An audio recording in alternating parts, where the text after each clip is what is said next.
Looks like a big injury has occurred, which really sucks because I really want this team to face the Cincinnati Bengals fully healthy. And we have a lot to talk about regarding a mock trade by Diana Rossini on Maxx Crosby and a lot more. So let's get straight into it all. A killer buried, but not dead. Darren, we better turn around. Because I've seen enough horror movies to know any weirdo wearing a mask is never friendly. This video is sponsored by BetUS. It has been a rough road for the Philadelphia Eagles this season for all Eagle fans. Will the Eagles rise to the occasion or continue to play down to the competition? If I'm going all in, giving it my all for a Super Bowl, I'm going to bet 500 and get 7,000 back at the end of the year, and we still stay true to the team that we believe in. But will the problems continue? We will find out. Make sure to check out BetUS. Get a 150% deposit bonus on your first 3 deposits up to $2,000 with promotion code YouTube150. I want to thank BetUS for sponsoring this live stream or video, and let's get back to the content. All right, guys, well, I hope everyone's having a good day. Straight into the weekend, we have obviously the Eagles and the Bengals on Sunday, but let's go over pretty much the same injury report that we pretty much have gone through so far at this point. Now, it looks like Byron Young is on the IR at defensive tackle, and I don't know who this is. I don't even know who this is at all. I said Byron Young. I had no idea. I'm trying to even remember if I've even mentioned his name in the offseason or whatnot. I have no idea who this is. So Byron Young is on the IR. So there you go. But completed to the injuries for the Eagles so far. Dallas Goedert obviously still hurt with the hamstring injury. Jordan Mailata is obviously still out. Mekhi Becton with the concussion did not practice another day. So it looks like Tyler Steen is looking towards to being that starting right guard for the Eagles this week. Obviously, Fred Johnson at that left tackle spot. You have Hendrickson on that defensive line that you really have to watch out for. So seeing how they try to get pressure on the weak side, which is Jalen Hurts' blind side, that left tackle spot. So pretty much has been the same exact thing as usual. You guys remember that Bengals-Eagles game was flexed from a 4 o'clock game to a 1 o'clock game now, which is great because I want to get this done and over with, and I just want to watch this game as early as possible because I'm very excited for it. But now, I want to go into Diana Rossini says, what would it take to get the Eagles to trade for Maxx Crosby? Now, take this with a grain of salt. Don't take this seriously or anything like that. I kind of want to know from you guys what you think of this somewhat trade that could possibly happen if this is the case. Like I said, people are going to say, Joe, why would you even mention this? Blah, blah, blah, blah, blah, blah, blah. I get it. So if they were to trade, okay, for Maxx Crosby, the Eagles obviously getting Maxx Crosby, so the Eagles would have to give up a 25 first-round pick, a 25 fourth-round pick, a 25 fifth-round pick, and a 26 second-round pick. Now, the only thing that the Eagles are probably not going to get is that Hassan Reddick trade, the 26th third-round conditional that turns into a second. Really depends if Hassan Reddick actually plays all his snaps and gets 10-plus sacks for the season. He just reported to practice this past week for the New York Jets. So it's not like the Eagles have an extra second-round pick to spare at the moment because Reddick has not played at all, so that kind of hurts. But let me know. I mean, I don't know. I think it's hard for me to really give up a first-round pick. It is really, really tough. I don't know what the Myles Garrett situation is. Calls are going through, but it seems pretty quiet as of right now. Let another week, another game day pass by, and then really the last week and a half of the trade deadline, we'll see if the Eagles make some moves here. Hard for me. First-round pick, fourth-round pick, fifth-round pick for next year's draft. Yeah, it's a lot. It's a lot. You're hoping your offense looks a lot better this season. You're coming off a really good game by the defense. DeJean is really settling in. You still have Sidney Brown came back for his first game, really playing on special teams on the back end of that game when all the backups were in. So I think, I think this it's very up and down for me to give up a first-round pick. Howie Roseman giving up a first-round pick for Maxx Crosby would not be a rental. This obviously would be somewhat of an extension on top of it. If I'm giving up a high pick for a player before the trade deadline, okay, you're not renting anybody for the rest of this year and just saying, okay, well, nice knowing you, Maxx Crosby. Thanks for helping us out this year. Not promising that we're going to be going anywhere this season because we still have some hard teams to face, better teams to face down the road of our schedule. And I think this is going to really turn some heads a little bit. My point of view is I think they should let Jalix Hunt get more reps in the rotation, which Fangio has said this past week.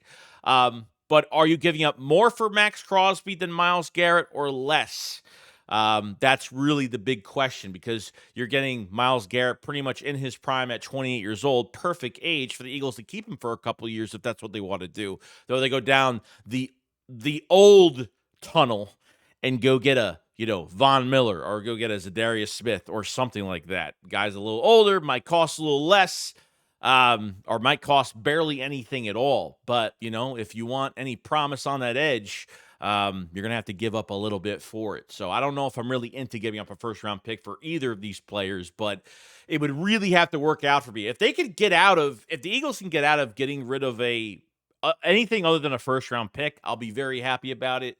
What it says is what it says. The rumors for Maxx Crosby in general is that a team did offer a first-round pick, and they didn't even entertain it whatsoever.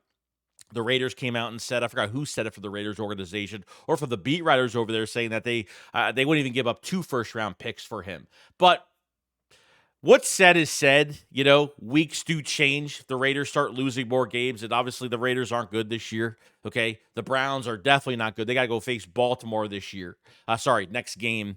So there's a lot on the table here. But, if I'm giving up a first-round pick, the guy's got to be here more than a year. I'm not renting somebody for the year.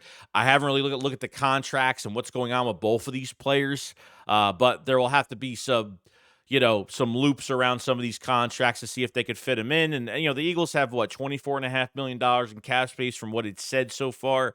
Like I said, I would love one of these guys. The problem I have is Howie Roseman never trades for guys for first-round picks, okay? Especially guys in-season trade deadline. He doesn't trade like that ever. Maybe in the offseason program when you trade for an A.J. Brown during the draft or something like that, it's a different story.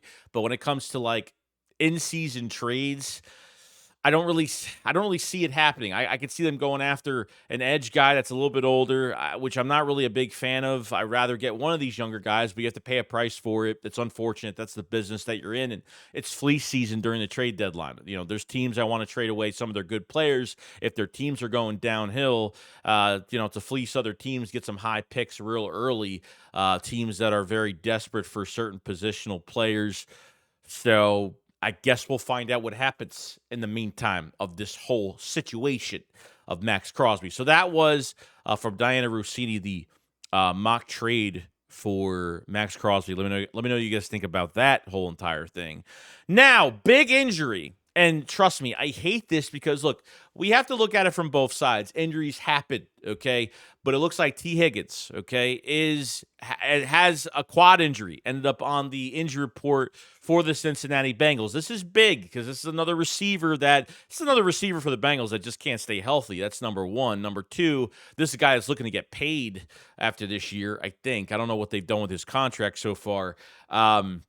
But he is on the injury report. He is officially questionable for Sunday. Most likely won't play. It's a grade 1 quad injury. Usually those take about a couple weeks, about 2 weeks to get back. So this helps tremendously with the Eagles. But honestly, I don't even want anybody hurt. I don't want excuses.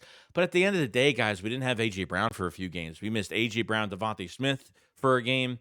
And obviously, we missed A.J. Brown for a few games this year. So when we lose games on top of not having any weapons, no one really bats an eye. But when we beat a team that loses one weapon, one positional group, one somebody that matters to that offense or defense, the Eagles get no credit for these wins that they get. So this is what we're going to have to deal with in this game versus Cincinnati. It's a big injury. It sucks. I wish they were 100% healthy.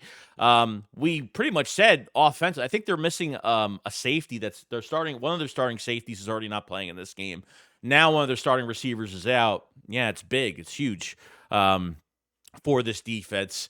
Jamar Chase is going to have a lot more pressure on him. The run game is really not that great with Cincinnati. They're ranked, what, 21st? I think in rushing. I mean, it's not fantastic, but they have played better so far as of recent, where the beginning of the season, the Bengals have really had a slow start. So let me know what you guys think about this. It's just something we have to deal with, guys. Like, I'm not going to erase this game. Well, they don't have T. Higgins, so if the Eagles beat him, I won't, if the Eagles beat the Bengals, then yeah, it won't really mean much. It definitely means a lot. Getting a win means a lot, especially if they could really hone into what they did off of last game. And it's crazy because the Bengals and the Eagles have faced the same two opponents the last few weeks.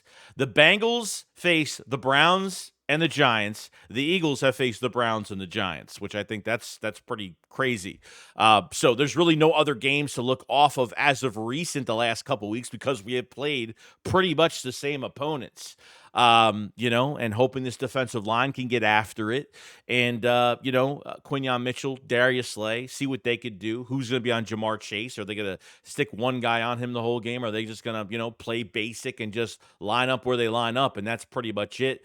DeJean getting more comfortable by the week as the weeks roll by, which is great. Defense is looking much sharper. Fangio seems to know how to use his players to their strengths. And, it seems like he's starting to get, know his roster a little bit better and how to use these guys. So it's a great thing to look after here. So, but that is pretty much it with the T. Higgins news as of right now. But other than that, guys, let me know what you guys think about the Maxx Crosby trade. Let me know what you guys think. Is that unfair? Is it fair?